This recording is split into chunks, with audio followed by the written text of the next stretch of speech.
Good morning and welcome to Emerson Institute at City of Light. I'm Reverend Dr. Paul Gretz, and it's a delight to have you with us today as we look into the ongoing study of Musar.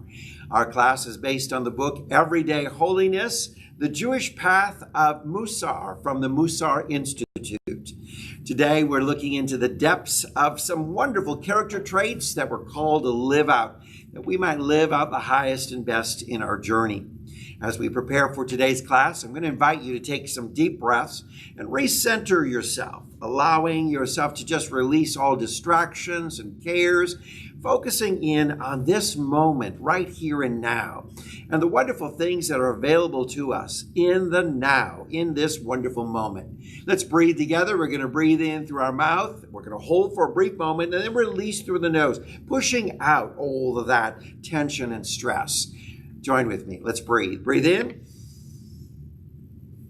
and release. Deep breath in and release.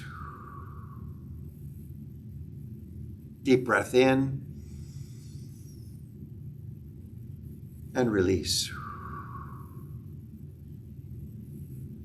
And in a moment of silence, let's set our intention, expressing the desire of our heart of that which we desire to receive and achieve during this time that we share together.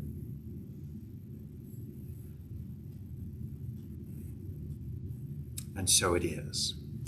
I love taking these deep breaths. I love taking a moment throughout the day, not just in class settings, but in any time, just to do a little breathing exercise and just release out the buildup of stress that comes during our day-to-day journey. Our thoughts are so filled and flooding us constantly with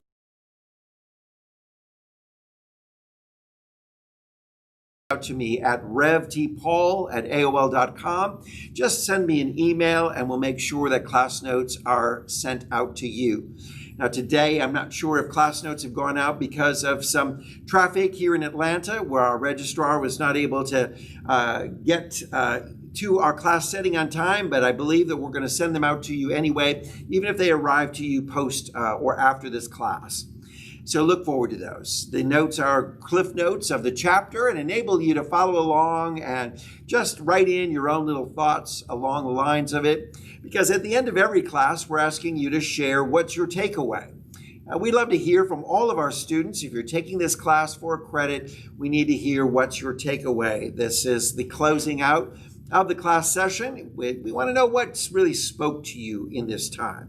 And along the journey, if you have questions, please feel free to ask, and we appreciate you inquiring more, or if you have comments to share, we'd love to hear them. Our registrar is following along on Facebook, and will be notifying me of any class comments from students or any questions that you may have, and I'd love to make comment to them on camera.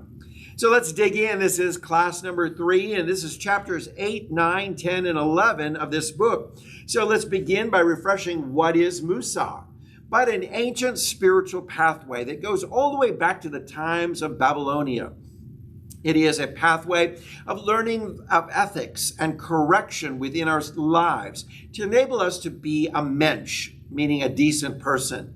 In that Jewish tradition, it is these ethics that would shape us, that we constantly create a curriculum for life. And what we're doing in this class and at the close of this 8-week session is to design a curriculum of these areas that we need to work on specifically to just strengthen our life and enable us to be living the highest and best in our journey.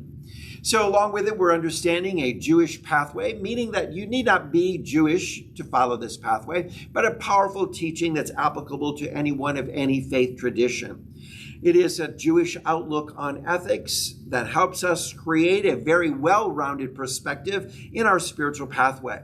During the course of our studies in New Thought Studies, we will look at several different spiritual pathways, looking at different religions and different approaches that help us to create a well-rounded understanding of truth. Truth is that timeless essence that has been around down through the ages and may be spoken of and cited in different pathways or different traditions or different spiritual movements. but it's truth. And truth is known to one as it is known to so many. And so what we want to understand is this is our study. So we're looking at it from a multifaceted diamond, where we're going to turn the diamond and look at a facet from a Jewish pathway. So as we're working on our soul's curriculum, let's examine these traits. Now, last week we looked into humility, really trying to understand what it means to embrace a humility. That is, talking about how much space do we take up in life. Are we arrogant and pompous, where we come into the room and we take up the whole room as if it's all about us, and lacking a sense of humility? Or are we one who is so self-deprecating and having such low self-esteem that we just don't actually exist in the room? We feel like we're just nobody and of no value. We have such low self-esteem about our life and always dwelling in sort of a victim perspective. So we want to find that balance, and humility is all about that. Finding this balance within our life between too much and too little, of taking up too much space in the room of life or not occupying any space in the room of life. Humility is that humbleness that says, I am confident in knowing who I am, that I need not ask you to celebrate me. I don't need to go around saying, hey, say something nice about me. I need this, because that's that energy vampire spirit that just wants to suck up all the energy out of the room and the life, because it's I need. It's having this level of sense of self-confidence and assurance. I know who I am as a child of God, and I know the good that is within me. And so I need not ask it of others. I need to just live it out, knowing it's there within me. So that humility also gives us a sense of saying, I don't really need others to justify or affirm me, although it's lovely and appreciated. I don't need it to exist, because I've already offered it to myself. In a sense, that's brought a balance between arrogance. I'm not so arrogant and pompous because I feel like I don't have. And I'm not so empty of self-confidence and assurance because I feel like I do have. And finding that middle ground is that balance between the two, which we call humility. And how important it is that we work on this in our spiritual life. Having a sense of humbleness, but not meaning so meek and mild that we can't feel a move in this world in a level of confidence. Balance. So let's look in this next attribute. It's called patience. Are you familiar with it? It's what we're all saying, oh, I wish I had more of. But let me tell you this, we all have patience. It's just the need for us to exercise or to release that which we already have and allow it to flourish and allow it to grow. So this is a beautiful quote that the author opens up with, woe to the pampered one who has never been trained to be patient. Either today or in the future, he or she is destined to sip from the cup of affliction. Speaking to us, I love this very thought. Wait a minute. Woe to the pampered one who's never been trained in patience. Trained to be patient. Now, is that something we really learn in the school of life? Have our parents really taught us the fine art of patience? Have a lot of people sat down with us and told us how to exude great patience? And I think about life. Sometimes we go through life and a lot of these wonderful traits that are being spoken of here in the Musar journey, well, we learn them somewhat, but no one really sits down and says, here's what it is, and here's how we live it, and how it can be flourishing within our life, and how it works to be an asset within us. Because too often our response to life is to strain against the things that happen in our life.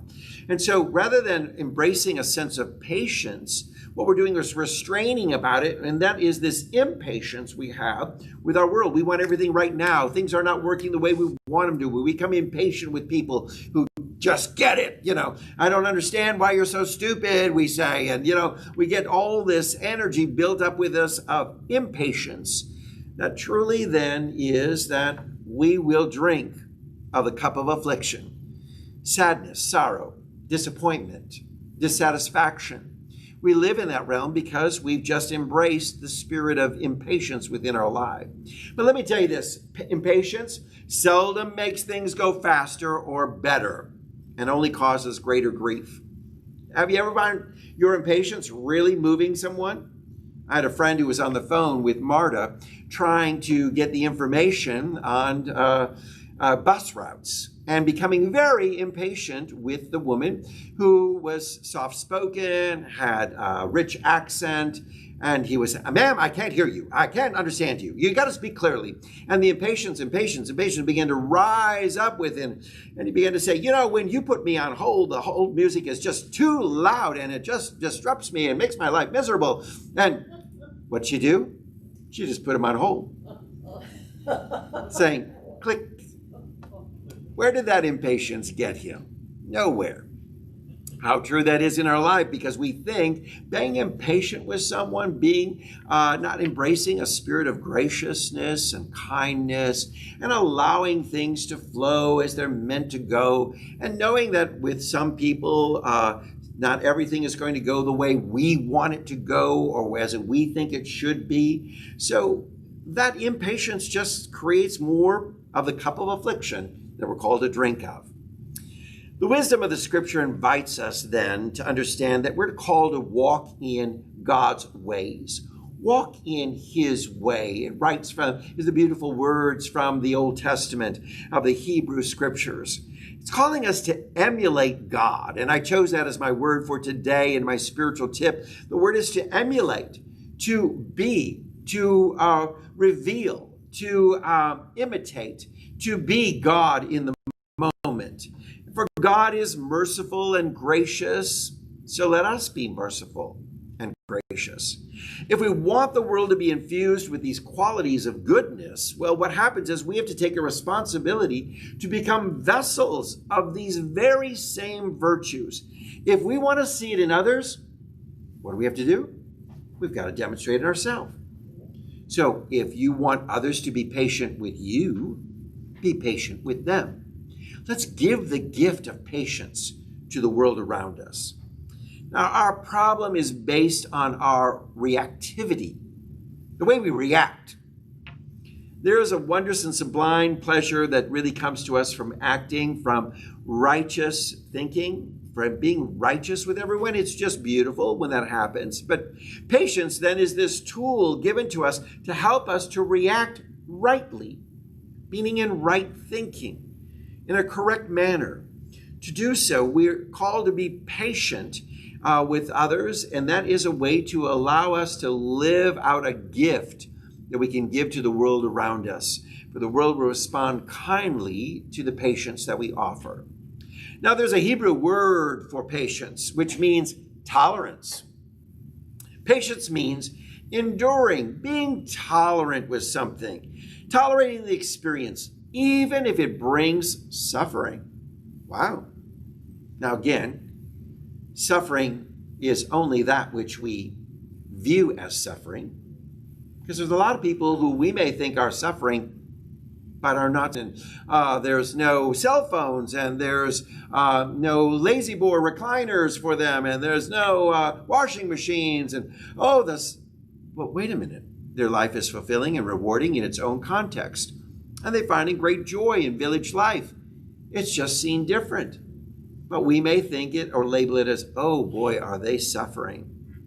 So we have to think about what is that journey for our own life. Is suffering is that which we allow to be seen as that.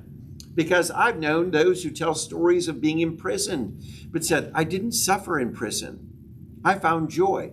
I found peace. I found it as a time to work on myself. There are those in COVID-19 pandemic are saying, oh, I'm suffering. And others are saying, I'm not suffering. There may be changes that I've had to make within my life, but I found newfound joys and new ways of living. So I'm not suffering, but I am being tolerant of what's going on in my world. I am being patient with what's going on within my world. Now, we all know that we're excited to hear of these vaccines that are coming. And we're thrilled to hear that there's been such great success with them and people saying that this will bring about an end to this pandemic. And we're loving to hear these wonderful words.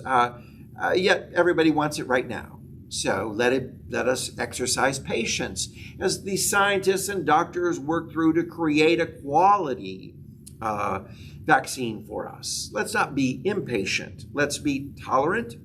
Let's be gracious.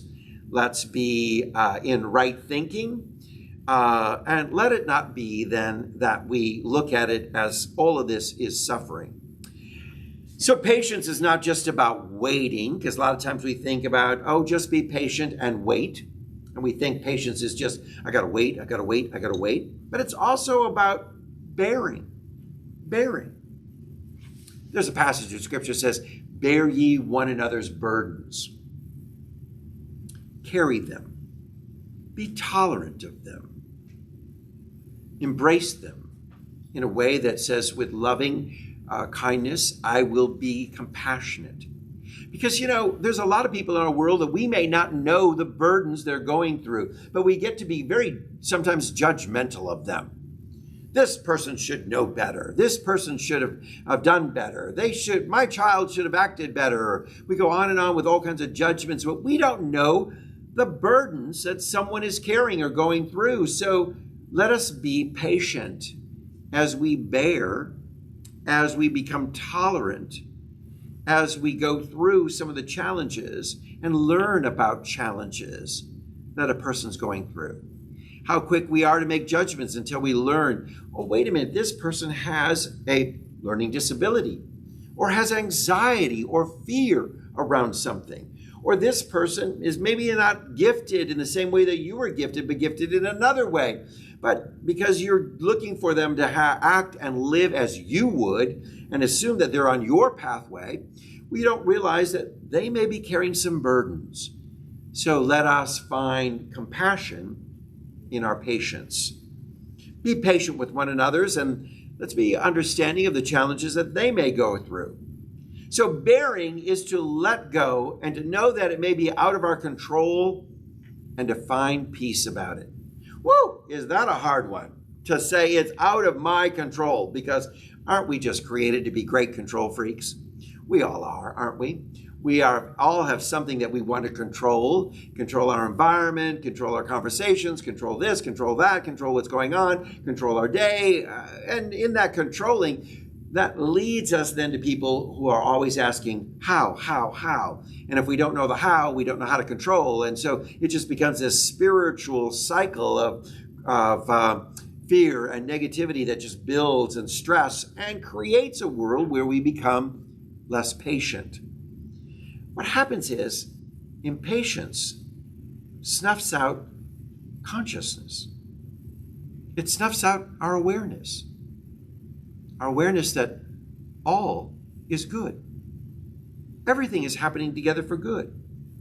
And so what happens is we just get so caught up in this spirit of impatience, and we lose consciousness and awareness. And so what we have to go realize is that we have the power to make a choice. You have a personal freedom to call upon the power of patience. And I love this. This is the author's description in that moment when you call upon patience. It's the opening space between the match and the fuse. That's where you're like, whoa. Here you got the match, here's the fuse, you're going to set the patience is that space between the match and the fuse. Before it hits, just breathe. Take those breathing exercises that we opened up in class. Breathe 3 times and just release out all stress, and you'll discover patience coming to you in a newfound way. I also want to encourage you that when you are stressed and you're becoming impatient, pause and name your feelings. Name what's bothering you. Name what's irritating you. That's okay. This person is irritating me. This problem, they're not listening. They're not paying attention. Name it and get to know your behavior around what you're naming. When people do X, I go to Z, you might say. When people do this, I get impatient. And I realize then as I name these feelings, I get to know my behavior and I become more responsible for them. And I am able to control or change them. So it's really important that we name the feeling, get to know why we're feeling this way and what our behavior is around it, and then become more responsible. So what happens is when we do these spiritual practices of really just calling upon the power of patience, we create a great power of releasing, a great power of resting in God, a great power of trusting, and a great power of expressing compassion for others. Now, in patience, well, it's really all about a focus about me, isn't it? Musar teaches us to contemplate and realize a deeper understanding of our rightful place in the universe, that we're part of the whole, and it's not all about me. Honey, the world does not revolve around you. I hate to tell you this. The world is revolving around each and every one of us. So this helps us avoid getting all worked up when things go like we want them to go. And truthfully, we have so little control over a lot of things in our lives that it really doesn't make any sense for us to put ourselves through useless suffering as if we did have control. Now, you got control over the weather? Anybody here able to control the weather? I think not, okay? I wish we did, because I'd like you to dial up a little more extra sunshine for us, but since no one's in control of that, then why do we get upset when I'm so troubled and upset because it rained or it snowed or there was a storm or there was wind or the leaves are falling or whatever it is. The weather is not what I wanted it to be. And we just create all kinds of suffering in our own lives. Well, we don't have control over it. So let's go along with the flow. The flow of changing seasons, the flow of rain watering our ground, the flow of sunshine baking and causing things to grow, and whatever the weather may be, if it's not to your liking, know that it's going to change. And there are plenty of opportunities that you're going to have great days, but learn also to be patient and enjoy the day as it is. The next trait that we want to embrace. We've looked at humility. We're looking at patience. We may want to write them down in our curriculum as we think like, what do I really need to work on in my life? Let's go to gratitude. Now the author opens up with this: awaken to the good and give thanks. This is what gratitude is all about. Awakening to the good and giving thanks. Now the Hebrew word for gratitude is simply that: recognizing the good. The good that is already there. To see good in all things is the work of developing gratitude in our lives. Now, this is the season of giving thanks, of thanksgiving, of gratitude. It is a season that really calls us out to stop and pause and be grateful for all things that are transpiring in our world. And really understand that there's no limit to what we don't have if our focus is on what we don't have. There's no limit to what you don't have. And so what's going to happen is your life will be just filled with dissatisfaction, because you can name 1,000 things you don't have. But gratitude is seeing the all good and naming the things you do have and being grateful for them. So the author asks the question, who is rich? It's the one who rejoices in what they have right now. That's your richness. You know, I have encountered many people of extreme wealth over my years who have not been content or happy because they always are seeking something more, and they're dissatisfied with the things that, even though they obtain so much and have so much wealth, they don't have it all. And there are those who have something just so simple and live, shall we say, maybe a more humble life, and are so rejoicing and feeling so wealthy and so rich. Gratitude cannot exist with arrogance, resentment, selfishness, boredom. Gratitude can't exist with boredom, despair, or anytime you're taking life for granted. Gratitude's not going to be part of that day-to-day journey. So there's this wonderful Jewish metaphor that speaks of the tradition of having gratitude or gratefulness for everything. In the story of Moses and the plagues being placed upon Egypt, there was a plague upon the Nile River. But in the Jewish metaphor, Aaron is the one who disperses this plague upon the river. Aaron, Moses' brother, not Moses himself. And why? Because of Moses' great gratitude and appreciation for the Nile River. If you know the story, when he was born, the Pharaoh was persecuting the Hebrews and asking for all firstborn children to be put to death.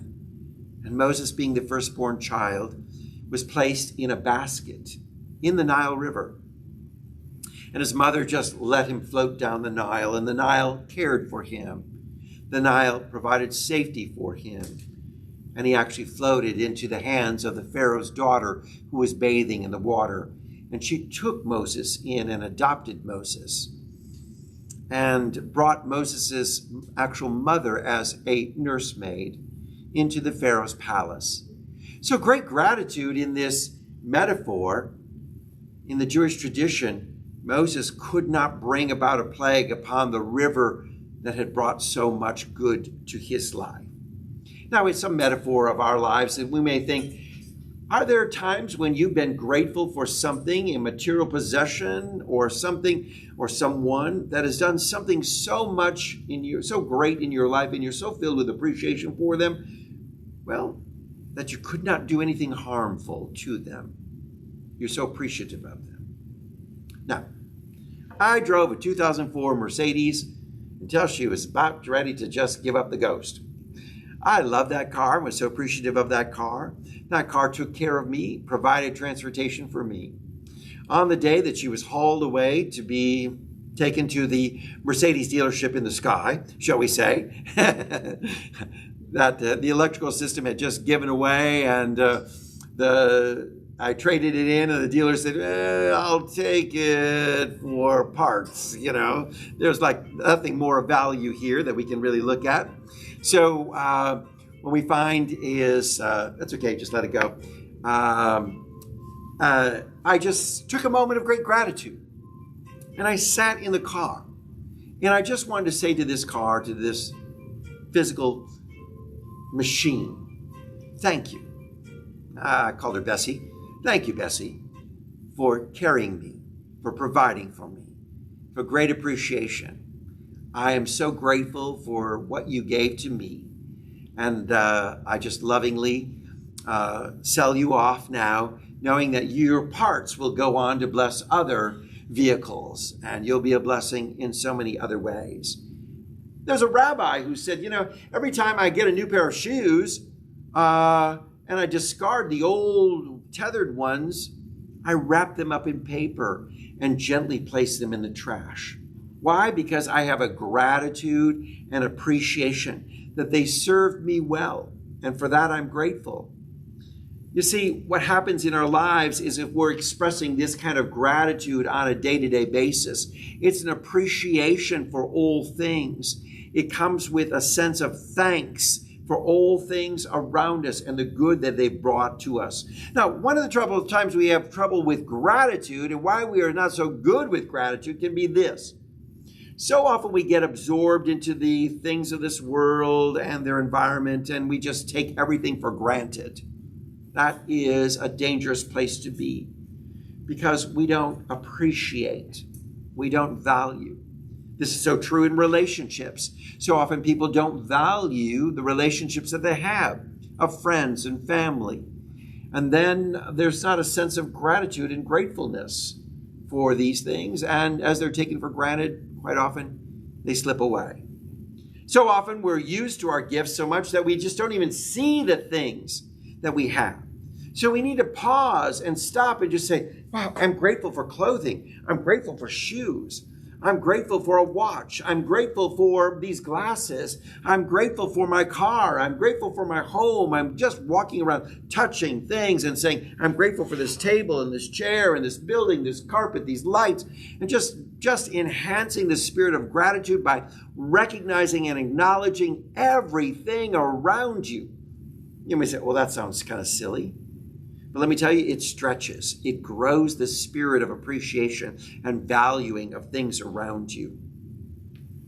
I love this story. It really helps us understand that no matter what we're going through, we can be appreciative. No matter what challenge we're facing, we can see the good in it if we allow it, and gratitude helps us see the good in all things.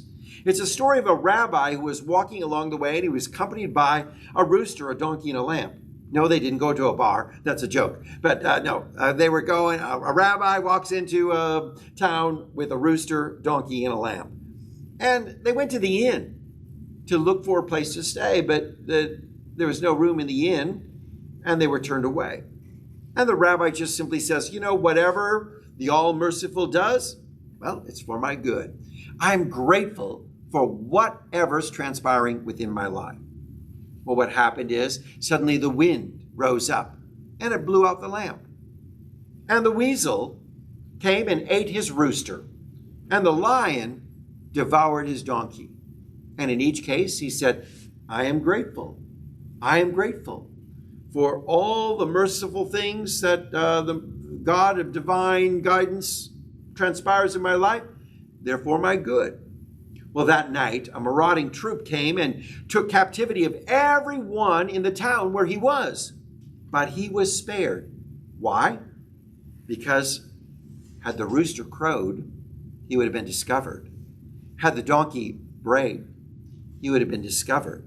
Had the light glowed, he would have been discovered.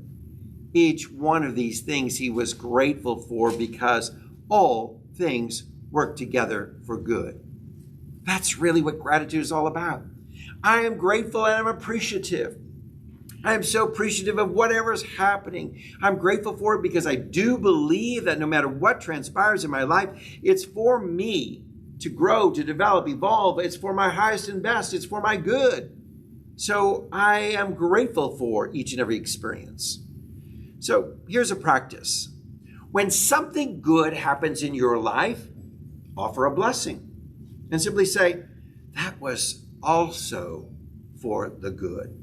That was also for the good. And when something bad happens in your life, say the same thing. That was also for the good. Also is the key word. Good, bad, whatever, also. It's always for the good. Because the scripture says, all things work together for good to those who love the Lord.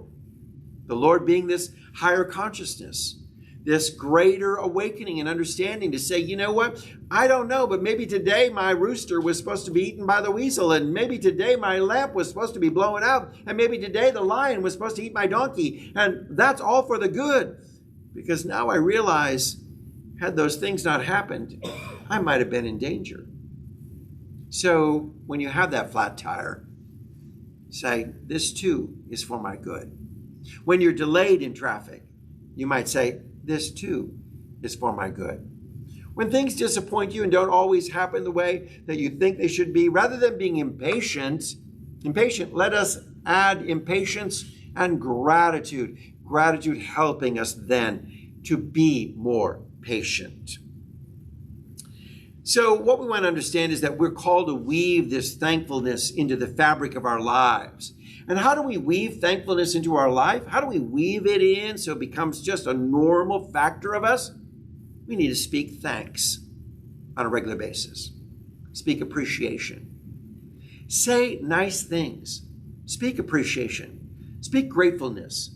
Speak kindness. Do this constantly over and over again, and you're going to weave gratitude, a sense of gratefulness into the journey of your life, so it becomes second nature for you. Let's go on to the next wonderful attribute for our lives in this journey of Musar is, how about working on our compassion? The author opens up with this statement, kindness, empathy, and care arise from standing so close, feeling what the other feels. Compassion happens and really rises as we stand so close, as we stand in the shoes of someone else, as we journey alongside them. I think what really happens is a lot of people become more compassionate and understanding when they visit or sit or have dinner with the homeless community that we serve and listen to their stories without judgment and know and understand the burdens that they bear, and you bear them with them. You journey with them in great compassion.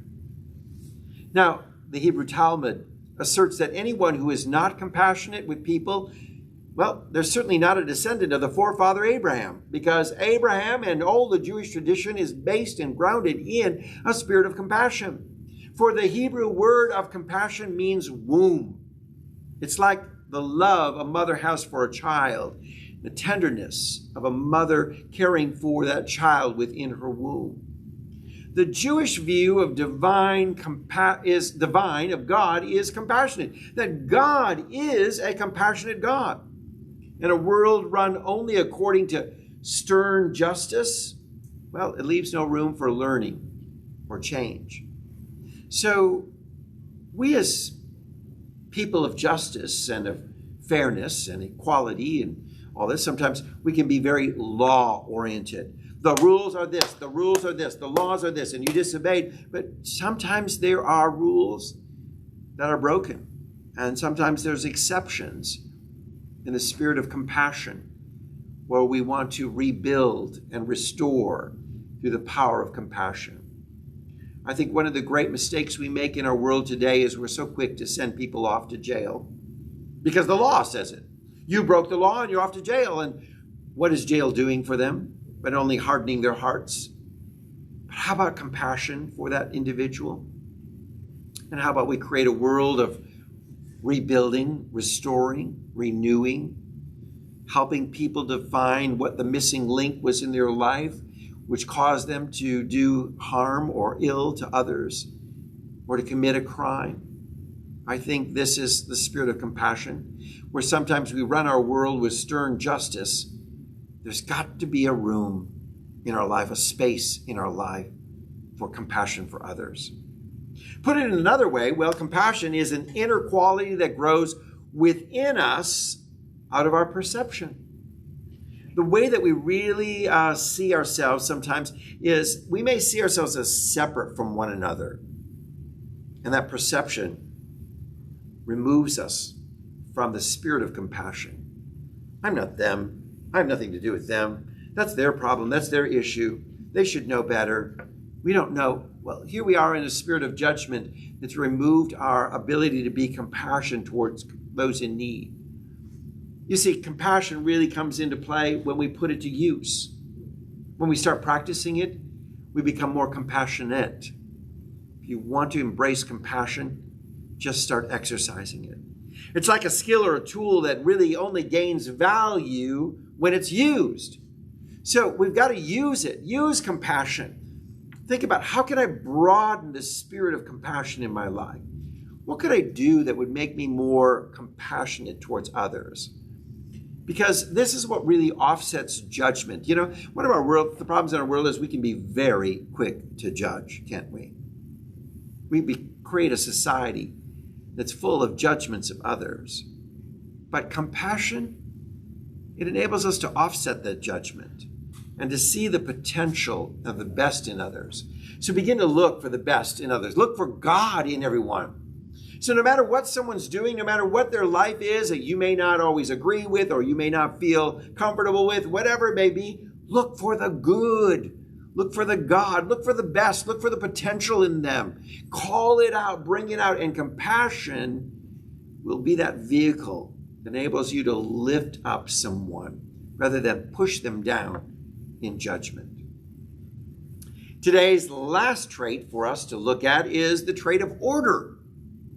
Order creates an inner alignment, peacefulness, and being prepared. You know what? When in our life, we've got too little order, what happens is we get chaos, don't we? A lot of chaotic lives when we haven't put some order and structure into our lives. So really helping us to be a good person may be that we need to work on, do I need to do a little bit more sense of order and structure. Because order brings a feeling then of inner satisfaction and confidence that everything is under control. It'll help us with this immensely. And now, as spiritual speakers, we're meant to be in alignment with God. As a seeker, we're meant to be in alignment with God, who is order. Everything about God is order. God puts everything together in order. Everything that happens, you may think is like, why did my lamp get blown out? And why did the weasel eat my rooster? And why did the lion eat my donkey? Everything's order. It all happened so that you may not be discovered from the enemy who is in the village or in the town trying to create destruction. And because the rooster didn't crow and the donkey didn't make noise and the light didn't shine, nobody found you and you were safe. So there's order. There's order in even that which we may pass judgments on and saying, what's going on in our world right now? It seems really chaotic, and it's not going the way I want it to go, and it's not just falling into places I think it should be. But do we not believe that the universe is in control of the universe? And order is its process and its mainstay. So what we want to do is understand that from the very first book of the Bible, the Pentateuch, very first book of the Bible, those 5 books of the Hebrew Scriptures, whatever pathway you may look at and how you call it out, we look at the book of Genesis, and in it, it opens up with the creation story, which is the emergence of order out of primordial chaos. Out of chaos, God breathes order into it. And in our day-to-day life, what we want to seek as just, Spirit of God, bring order. Help me to welcome order into my life. That everything begins to fall in this wonderful, timely place as I'm patient, filled with gratitude. I welcome now order and structure. Because quite often, a lot of times without order, we waste a lot of time, don't we?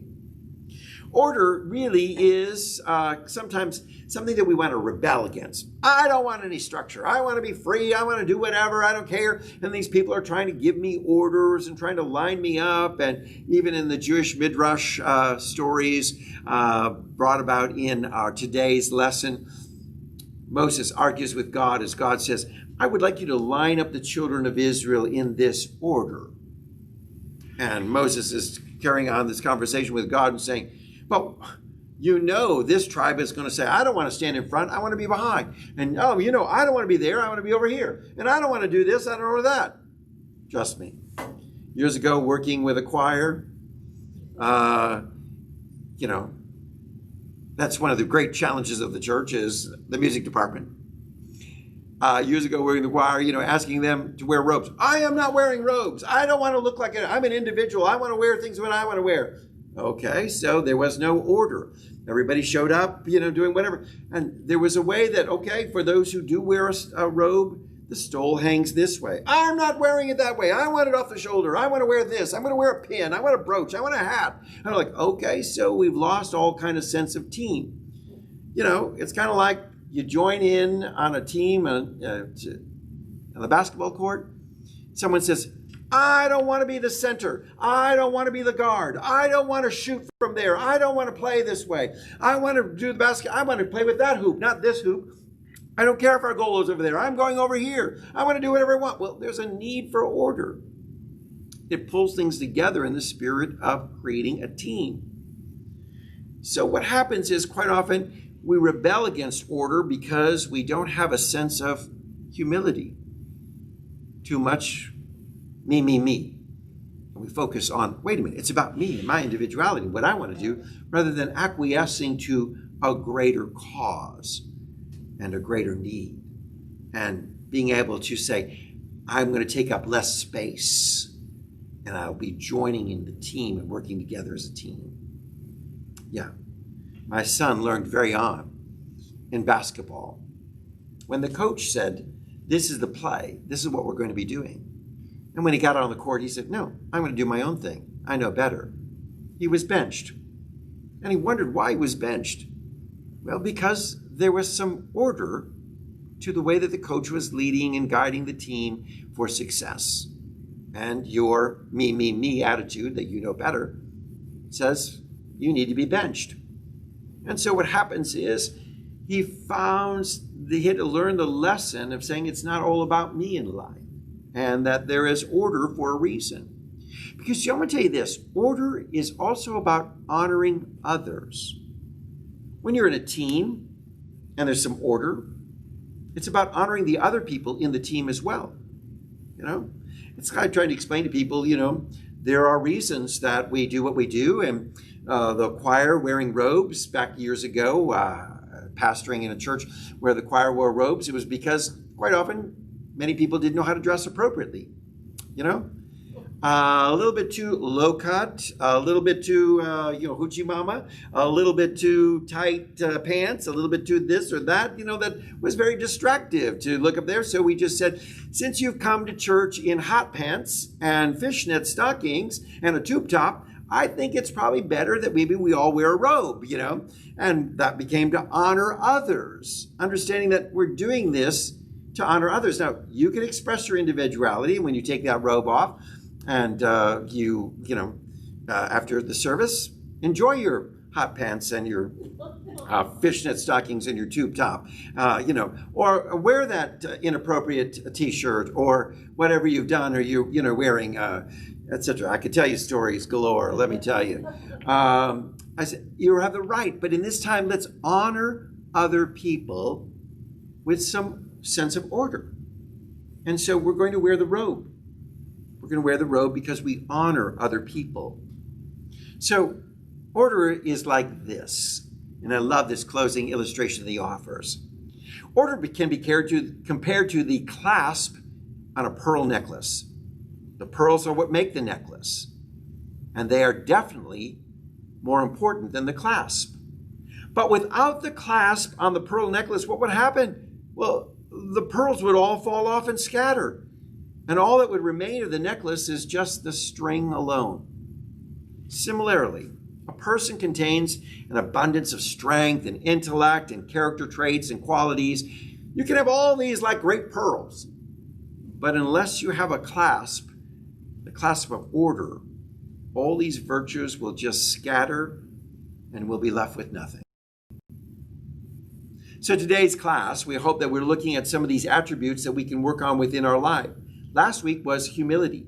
This week, we're looking at the very power of patience, gratitude, understanding, then compassion, and order in our lives. As we develop a curriculum for developing our soul, becoming the best that we can be, let's think about these things, and will we be adding them to our curriculum of what we need to work on for our future. Now, as we conclude today's class, I want to invite you to share what's your takeaway. What spoke to you today? What really resonates within your heart, your life?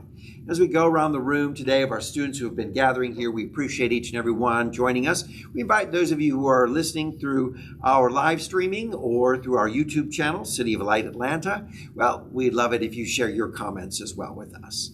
So with that, let's begin over here with Anne. Tell us what your takeaway is, Anne, from today's class session. What spoke to you?